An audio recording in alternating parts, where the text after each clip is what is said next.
গোলগাপ্পি দেওয়ার আর জায়গা পাও না না? বিশ্বাস করুন, সত্যি খুব ভালো রান্না করেছিল গিন্নি। তাই আবার আরেক হাঁড়ি ভাত চড়াতে বললাম। আর সেটা খেয়ে আসতেই তো দেরি হয়ে গেল। আরো এক হাঁড়ি? মহারাজ কিছু মনে করবেন না, এই পাঠশালা বন্ধ করে সব গুছিয়ে তবে এলাম। সুপ্রভাত মহারাজ। সুপ্রভাত মহারাজ। প্রভাত আজকে আর শুনেই তোমরা সবাই এত কুঁড়ে হয়ে গেছো যে কি বলবো। মহারাজ, এই কুড়েমির আসল কারণ হচ্ছে চর্বি। কথায় আছে, যত বেশি চর্বি তত তাড়াতাড়ি মরবি। আপনি কি বলতে চাইছেন মন্ত্রী মশাই, যে আমি তাড়াতাড়ি মরে যাব আর আপনি মজা দেখবেন? ঠাকুর ঘরে কে আমি তো কলা খাইনি ব্যাপার হয়ে গেল। গোপালের একদম মোক্ষম জায়গায় আঘাত লেগেছে, যাকে বলে ওই আঁতে ঘা। তুমি বেশি কথা বলো না বৈদ্য, ছুঁচ করে চালুনির বিচার। হ্যাঁ, বৈদ্য তো দেরি করেই এসেছে। আমার মনে হয় প্রত্যেককে এমন ভাবে প্রশিক্ষণ দেওয়া দরকার যাতে তারা একটু চনমনে হয়ে ওঠে। হ্যাঁ মহারাজ, তাহলে আগামীকাল থেকেই শুরু হোক ব্যায়াম আর অস্ত্র শিক্ষা। হ্যাঁ, কুঁড়ে থাকলে রাজ্যের কোনো বিপদ আপদেই সভাসদেরা কাজে আসবে না। ঠিক বলেছেন মহারাজ। তাহলে আর দেরি কেন, চলো সবাই এখনই আমরা মাঠে যাই। এই তো মহারাজ, ভরপেট খেয়ে এলাম, এখনই মাঠে? ও সব অজুহাত দিয়ে লাভ নেই, চলো চলো চলো।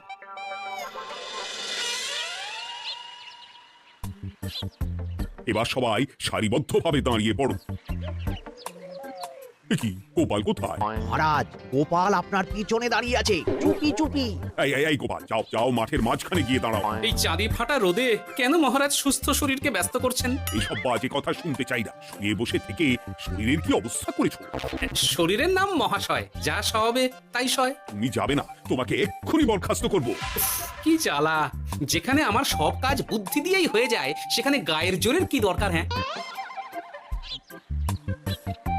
এই গোপাল, আমি 1 থেকে 3 অব্দি গুনবো, তারপরে সবাই এই মাঠের ধার বরাবর 5 বার পাক দিয়ে দৌড়বে। ঠিক আছে মহারাজ, আমি প্রস্তুত। আমি রোগা পটকা আছি, কোনো সমস্যাই হবে না। হয়ে গেল। সবাই প্রস্তুত? 1 2 3।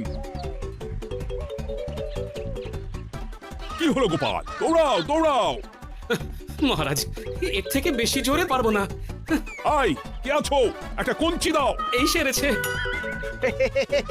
বেশ হয়েছে, বেশ হয়েছে। ব্যাটার এবার চর্বি কমবে। কি হলো গোপাল, হ্যাঁ হয়ে গেল?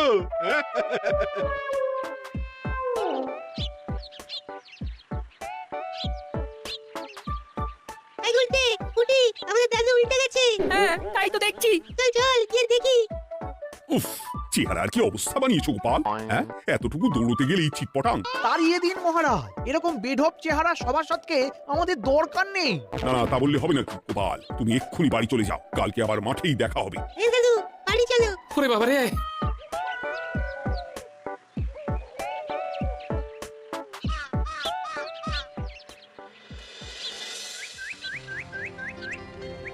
আরে ধুর ছাতার মাথা, তখন থেকে জল খেয়েই চলেছ। কি হয়েছে সেটা বলবে তো? শরীর চর্চা হয়েছে, শক্তি খরচা হয়েছে, আর পারছি না। উফ, বাপরে বাপ, কি পায়ে ব্যথা! এই জন্যেই আমি বলি বাবু, একটু বপুটাও নড়াও, কিন্তু কার কথা কে শোনে? ওরে বাবা, অকারণে সুস্থ শরীর ব্যস্ত করবো কেন বলো তো? বেশি নড়াচড়া করলেই আয়ু কমে যায়। তোমার এই বাজে কথা কোন শাস্ত্রে লেখা আছে শুনি? শাস্ত্রে কেন যাব, বাস্তবে জলজ্যান্ত উদাহরণ আছে। আমি মানতে পারছি না। হুম, মানতে পারছি না বললে তো হবে না, তোমাকে মানতেই হবে। বেশ, প্রমাণ করো। আমি যদি তোমাকে প্রমাণ করে দিতে পারি, তাহলে আজ থেকে বাড়ির বাজার দোকান করার দায়িত্বটাও তোমাকেই নিতে হবে। দিদা, তুমি তো ফেঁসে যাবে। দাদুর সঙ্গে বাজি লড়বে না। এই বাদ দে তো, তোর দাদু আগে প্রমাণ করুক যে বেশি নড়াচড়া করলে বয়স কমে। হ্যাঁ তাহলে বাজি? হ্যাঁ বাজি। আচ্ছা ঠিক আছে, বেশ। তুমি তুমি একটা পশুর নাম বলো তো, যারা খুব তাড়াতাড়ি দৌড়য়। ঘোড়া, হরিণ, চিতাবাঘ আরো আছে। আচ্ছা, এবার সবচেয়ে আস্তে আস্তে কোন পশু চলে, এরকম একটা পশুর উদাহরণ দাও। কেন কচ্ছপ? এই তো পেয়ে গেছে উত্তর। এবার তুমি বলো তো, কচ্ছপ কত বছর বাঁচে, আর ঘোড়া, হরিণ, চিতাবাঘ এরা কত বছর বাঁচে? চিতাবাঘ, ঘোড়া কেউই 30 বছরের বেশি বাঁচে না, কিন্তু কচ্ছপ 300 বছরও বেঁচে থাকে। হেরেছে হেরেছে, আমার বউ হেরেছে। উফ, জীবনের কত বড় চাপ নেমে গেল। হ্যাঁ, এই তুমি আমাকে এভাবে হারালে? তখনই বললাম দাদুর সঙ্গে বাজি লড়তে যেও না। নাও, এবার খেলা সামলাও।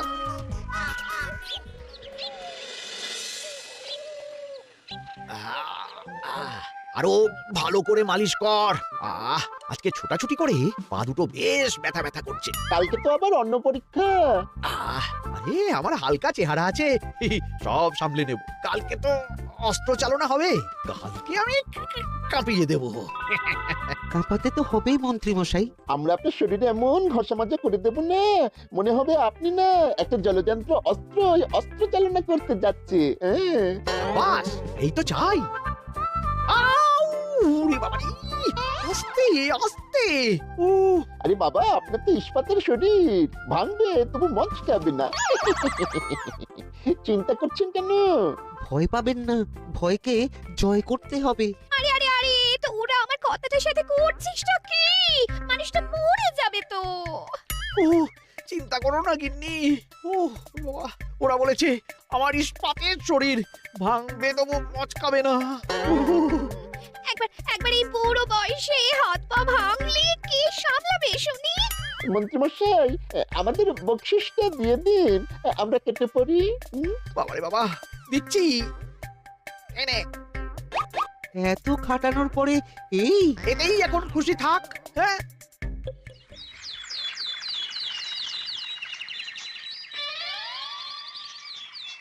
এবার তোমাদের সকলকে অস্ত্র শিক্ষা দেওয়া হবে। উফ, রোজ রোজ কি জ্বালাতনে পড়েছি, বাপরে বাপ।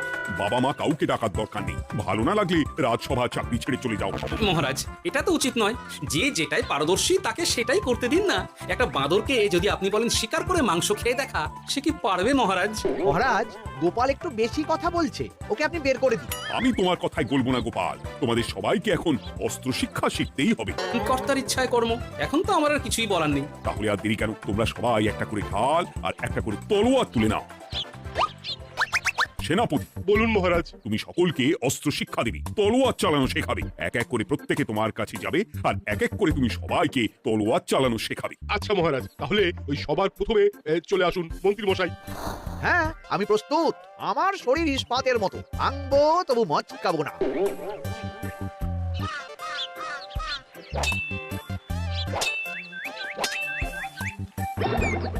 এই কেমন দিলাম? অত সহজ নয় সেনাপতি। আমি মন্ত্রী এমনি এমনি হইনি, আগে অস্ত্র শিক্ষা শিখে তবে মন্ত্রী হয়েছি। এটা কি হলো? হ্যাঁ আপনি অস্ত্র শিক্ষায় পারদর্শী, কিন্তু আরো বিচক্ষণ হতে হবে। কারণ আজকে এই পাগড়ির জায়গায় আমি যদি তলোয়ার আপনার গলার দিকে চালাতাম, তাহলে কিন্তু আপনার এই ভবলীলা এখানেই সাঙ্গ হয়ে যেত। ঠিক আছে ঠিক আছে, মনে রাখবো। এবার বাকিদের তো ডাকো। হ্যাঁ, এরপরে তলোয়ার চালানো শিখতে আসবে গোপাল।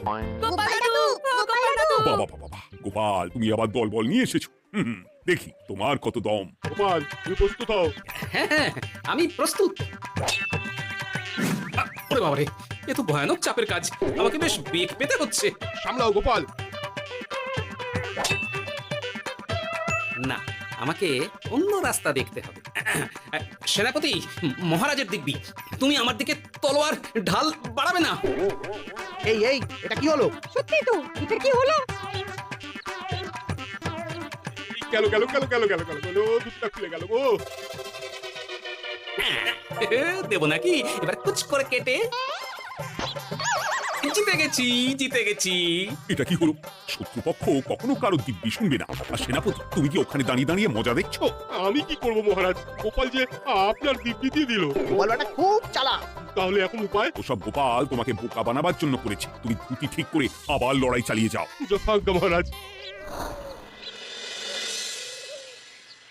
কিরে নেপলা, তোদের দিদা আমার জন্য কি রান্না করে পাঠিয়েছে রে? এই তো ভাত, আলু সেদ্ধ, এই পুঁই শাকের ঝোল আর রুই মাছের ঝাল। আর তোদের যে তোষক, বিছানার চাদর আনতে বলেছিলাম, এনেছিস তো?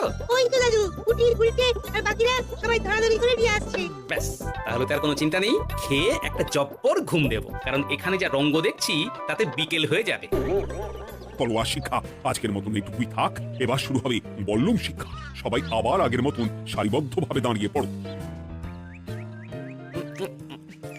আহ, তোদের দিদা ওই সবটা কিন্তু বেশ ডবল বানিয়েছে। তোদের দিদার হাতের রান্নার কোনো তুলনাই নেই। আহা, কি স্বাদ! কি গোপাল আবার কোথায় গেল?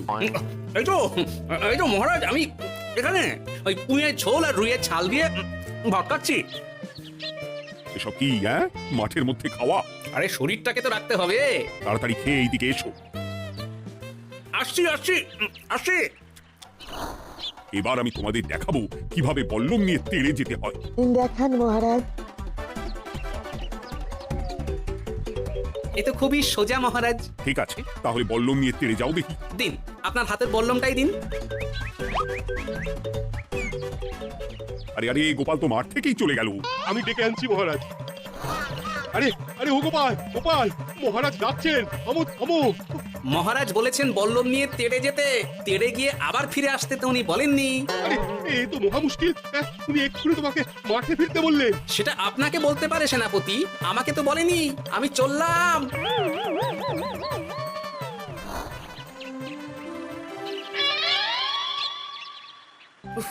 বাবারে বাবা, কি ঝক্কি! অনেক বুদ্ধি করে মাঠ থেকে খাটে চলে এসেছি। আমি আর উঠছি না। এ কি বলি, তোমাদের তো এখন অস্ত্র শিক্ষা নেওয়ার কথা না? তোমার বলা নেই, কোয়া নেই, অমনি বাড়ি চলে এলে। আরে বাবা, ওইসব অস্ত্র শিক্ষা মানেই সুস্থ শরীরকে ব্যস্ত করা, অসহ্য খাটনি, অযথা কষ্ট। কষ্ট করলে তবে কেষ্ট পাওয়া যায়। হ্যাঁ, তোমায় আমি আগেও বুঝিয়েছি, যেখানে বুদ্ধি কথা বলে সেখানে দেহের শক্তি নীরব দর্শক গিন্নি। আরে বাবা, সে না হয় বুঝলাম, কিন্তু মহারাজ তো ভালোর জন্য সবাইকে অস্ত্র শিক্ষা দেওয়ার চেষ্টা করছে না? আরে বাবা, যার যা কাজ তাকে সেটা করালেই পারে। মহারাজ তো সেটা বুঝতেই চাইছেন না। আমি এখন ঘুমো। দরজা খোলো গোপাল, দরজা খোলো। গোপাল গোপাল, দরজা খোলো বলছি। ব্যাস হয়ে গেল। একটু শান্তিতে ঘুমাবো তার জো নেই। দরজা খোলো গোপাল। বলুন মহারাজ। তুমি কি পেয়েছো নাকি গোপাল? রাজসভায় দেরি করে আসবে, তারপর অস্ত্র শিক্ষার সময় ফাঁকি বাজি দেবে, এভাবে তো আর তোমাকে মনে হচ্ছে রাজসভায় রাখা যাবে না। মহারাজ, গোপাল তো মুখের কথার লোক নয়, ওকে তাড়িয়ে দিই। কেন মহারাজ, আমি কি এমন মহাপাপ করেছি যে আমাকে তাড়িয়ে দেবেন? এই যে আমার কথা শুনছো না, এটাই তোমার অপরাধ। অপরাধ নেবেন না মহারাজ। পণ্ডিতের দায়িত্ব পুজো করা, সভাকবির দায়িত্ব কবিতা বলা, সাহিত্য চর্চা করা, আর আমার দায়িত্ব হাসি মজা করে আপনার মন ভালো রাখা। কিন্তু আপনি আমাকে জোর করে যুদ্ধের ময়দানে ঠেলে দিতে চাইছেন। এটা আমার ইচ্ছে। আমিও তো মহারাজ ইচ্ছে করলেই অনেক কিছু করতে পারি। চোখ বন্ধ করে লক্ষ্য ভেদ করতে পারি, শুধু বুদ্ধি দিয়ে। আরে বাহ, এত বড় কথা! তাহলে মহারাজ, ওকে বলুন পরীক্ষা দিতে। কি পরীক্ষা? আমি একটা ঘরে বর্ম পরে দাঁড়িয়ে থাকবো। তোমার হাতে অস্ত্রও দেব, আমার মাথায় একটা আপেল থাকতে হবে, আর তুমি কিভাবে আমার মাথা থেকে ওই আপেল ফেলতে পারো দেখবো। এ তো খুবই সোজা। কি গোপাল, তাহলে লড়বে নাকি বাজি? হ্যাঁ, লড়তে রাজি আছি। তাহলে আজ রাতেই হয়ে যাক পরীক্ষা। যদি এই পরীক্ষায় উতরে গেলে তো ভালো, নইলে তোমার চাকরিটা গেল। গোপাল, তুমি পারবে তো? সে দেখাই যাবে। আজ রাতে তাহলে রাজবাড়িতে দেখা হচ্ছে। যদি আমি এই পরীক্ষায় বিফল হই, তাহলে আমার চাকরি আপনি কেড়ে নেবেন, আর যদি সফল হই তাহলে মন্ত্রী মশাইকে শাস্তি দেবেন। আমি নিজে সারা কৃষ্ণনগরে নাক্ষত দেব। বেশ, দেখা যাক।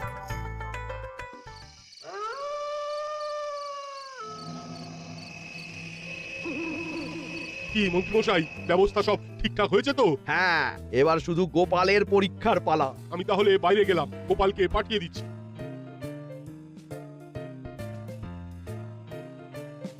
এবার যাও গোপাল, ঘরের ভিতরে যাও, দেখি তুমি কি করে মন্ত্রীর মাথা থেকে আপেল ফেলতে পারো।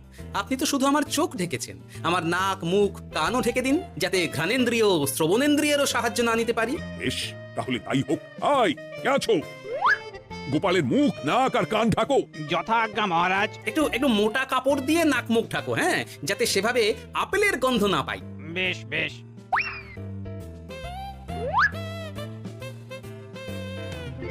যাও গোপাল। গোপাল, এবার তোমার চাকরি গেল। এবার তুমি কি করবে? কি করবে? দৌড়ঝাঁপে ফাঁকিবাজি? হ্যাঁ?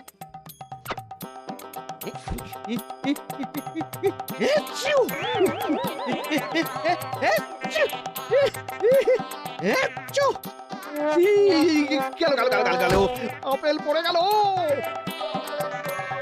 আপেল পড়ে গেল মহারাজ, এর মধ্যেই গোপাল আপেল ফেলে দিয়েছে। ঘরের ভেতরে চলো।